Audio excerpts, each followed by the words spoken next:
Hello बच्चों, तो आगे बढ़ते हैं। Welcome again.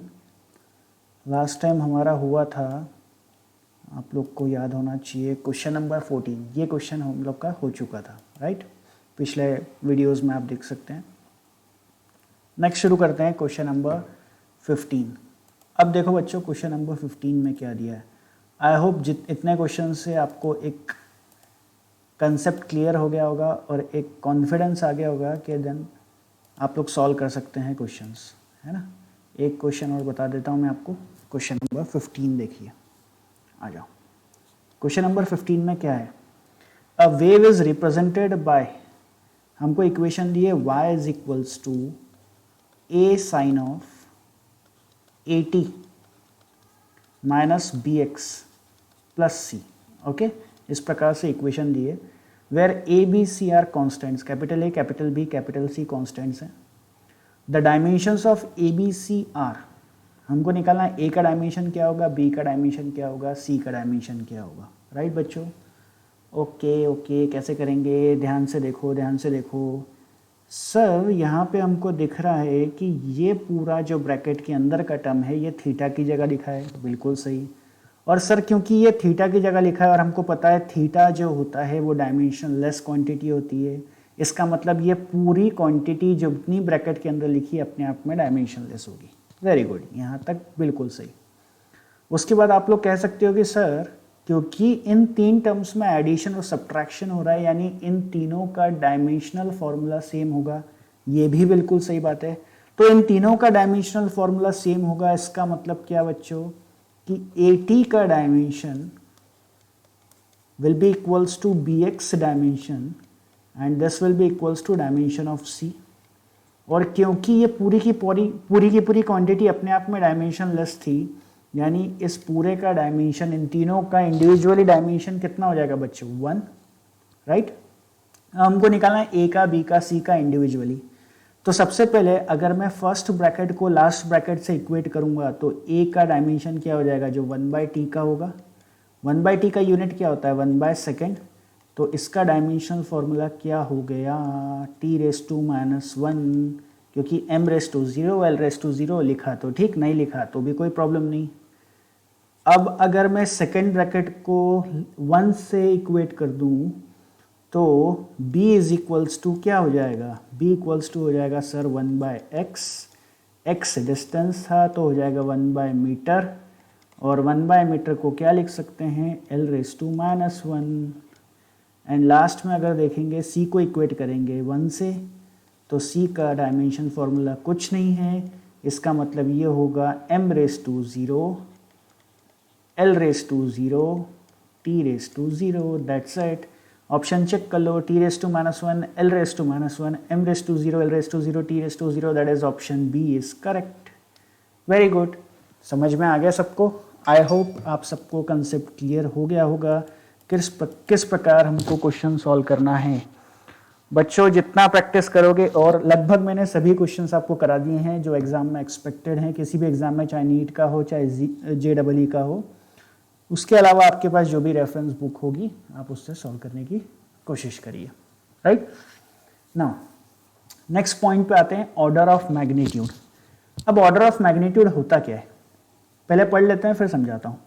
The order of physical quantity is that power of 10 which is closest to its magnitude. किसी भी फिजिकल क्वांटिटी का जो भी ऑर्डर होता है वो 10 के पावर में जो होता है, जो उसके मैग्नीट्यूड के सबसे पास में होता है, वो वैल्यू होती है। मतलब क्या, a number capital N can be expressed as, किसी भी नंबर को हम इस फॉर्म में एक्सप्रेस कर सकते हैं। यहाँ देखो, यहाँ देखो, दिख रहा है क्या, capital N is equals to small n multiply by 10⁻A, where small n जो है, ये जो मल्टीप्लिकेशन में दिया है स्मॉल n, इसकी वैल्यू कंपलसरी 0.5 से बड़ी होना चाहिए और 5 के बराबर या 5 से छोटी होना चाहिए। Then A will be the order of magnitude of n। तो यहाँ पे जो 10 का जो पावर होगा, जो एक्सपोनेंट होगा, जो रेस टू में होगा, वो हमारा ऑर्डर ऑफ मैग्नीट्यूड होगा।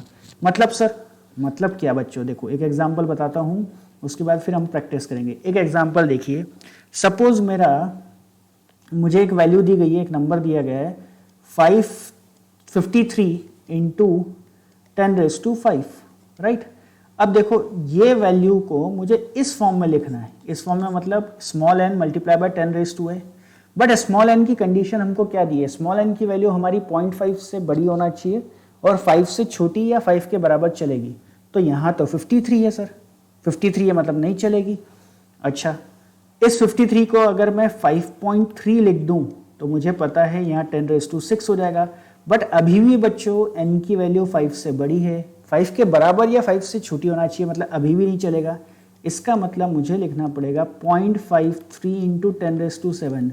जी हाँ, अब देखो, अब n का वैल्यू 0.5 से बड़ा है, जी बिल्कुल बड़ा है, 5 से छोटा है, हाँ जी बड़ा है। इसका मतलब अब प्रॉपर ऑर्डर में लिखा हुआ है, और क्योंकि प्रॉपर ऑर्डर में लिखा हुआ है देयरफॉर ऑर्डर ऑफ मैग्नीट्यूड इस वैल्यू का, इस गिवन क्वेश्चन का हमारा हो जाएगा 7, क्योंकि a की जगह पे क्या लिखा है 7, 10 का जो पावर है वो 7 लिखा हुआ है, इसलिए मेरा ऑर्डर ऑफ मैग्नीट्यूड क्या हो जाएगा बच्चों 7।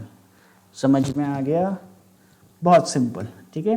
तो ये आप पॉज करके ये पूरा ऑर्डर ऑफ मैग्नीट्यूड की थ्योरी आपको लिखना है, ये एग्जाम्पल लिख लीजिए। मैं आपको कराता हूँ क्वेश्चंस। आ जाओ क्वेश्चन नंबर 16। क्वेश्चन नंबर 16 में क्या दिया है सर, क्वेश्चन नंबर 16 में है what is the order of magnitude of 1 parsec. अच्छा, 1 पार्सेक क्या होता है? तो सबसे पहले आपको याद होना चाहिए, हमने पहले वीडियो में, आप लोग पीछे जाके देख सकते हैं, फर्स्ट वीडियो में 1 पार्सेक की मैंने आपको वैल्यू बताई थी, फर्स्ट या सेकेंड वीडियो में 1 पार्सेक की वैल्यू बताई थी, जो मैंने आपको कहा था this is very important for NEET exam. इसकी वैल्यू पूछी भी गई है। पार्सेक का जो यूनिट होता है वो सेकेंड में होता है, that means it is a unit of time, right. देख लेते हैं एक बार, टाइम ही है जहाँ तक मेरा ख्याल है। पार्सेक मीटर होता है, सॉरी मीटर होता है, तो मीटर है, इसका मतलब ये डिस्टेंस कैलकुलेट करता है। चलो आ जाओ, आगे बढ़ते हैं। हाँ, और वैल्यू कितनी देखी थी हमने 3.03 इंटू 10⁻18 मीटर, this is the value of 1 parsec, जो आपको याद रखनी है। तो ऑर्डर ऑफ मैग्नीट्यूड क्या होगा, ध्यान से देखो, यहाँ पे क्या ये स्टैंडर्ड फॉर्मेट में लिखा है n इंटू 10⁻a, क्या n का वैल्यू 0.5 से बड़ा है? जी हाँ बिल्कुल बड़ा है। क्या n का वैल्यू 5 से छोटा है? जी बिल्कुल बड़ा है, बिल्कुल छोटा है। देयरफॉर ऑर्डर ऑफ मैग्नीट्यूड क्या हो जाएगा, ऑर्डर ऑफ मैग्नीट्यूड हो जाएगा इसका बच्चों, order of magnitude will be 18। So order of magnitude for 1 parsec will be 18। Clear है सबको? गुड। और एग्जाम्पल देख लेते हैं। क्वेश्चन नंबर 17, आ जाओ जल्दी से सब लोग। क्वेश्चन नंबर 17 में right the order of magnitude of the following measurement. Okay, पहला क्या दिया हुआ है, पहला हमको दिया है 4 5 7 1 0 0 0 0, 4 टाइम्स 0 है मीटर, इसका ऑर्डर ऑफ मैग्नीट्यूड लिखना है। मुझे पता है मेरी n की वैल्यू 0.5 से बड़ी होना चाहिए, 5 के छोटे या बराबर होना चाहिए, यानी मुझे डेसिमल वैल्यू शिफ्ट करना पड़ेगी। कितनी बार करूंगा, 1 बार, 2 3 4 5 6 7 टाइम्स। तो 7 टाइम्स शिफ्ट करने के बाद ये हो जाएगा 4.571 इंटू 10⁻7 मीटर। अब n की जगह 0.5 से बड़ा और 5 के से छोटा वैल्यू दिख रहा है, देयरफॉर यहाँ पे ऑर्डर ऑफ मैग्नीट्यूड मुझे दिख रहा है 7। सो ये पहले का आंसर हो गया। बी वाला पार्ट देखते हैं। बी वाला पार्ट देखो, बी वाले पार्ट में वैल्यू क्या दी है 0.1 2 3 4 5 बार 0 दिया है, 532 kg, राइट। मुझे लिखना है ऑर्डर ऑफ मैग्नीट्यूड 0.5 से बड़ा होना चाहिए, यानी मुझे पॉइंट को शिफ्ट करना पड़ेगा राइट साइड में। कितनी बार, 1 2 3 4 5 बार। 5 बार शिफ्ट करते ही ये वैल्यू क्या हो जाएगी 0.532 इंटू 10⁻², क्योंकि राइट साइड शिफ्ट किया तो 10⁻⁻5। आई होप ये सबको आता होगा। लेफ्ट साइड में शिफ्ट किया तो बढ़ेगा पावर, और राइट साइड में शिफ्ट किया तो नेगेटिव में जाता है, राइट। अब n की जगह 0.5 से बड़ी वैल्यू दिख रही है और 5 से छोटी वैल्यू है, मतलब एग्जैक्टली करेक्ट है। देयरफॉर इस सिचुएशन में ऑर्डर ऑफ मैग्नीट्यूड मेरा हो जाएगा -5। Is it clear? सबको समझ में आ गया? पहले वाले का आंसर 7 होगा, दूसरे वाले का आंसर -5 होगा। Very simple. आई होप सबको क्लियर है। गुड है ना, यहाँ तक आपको समझ गया होगा, राइट।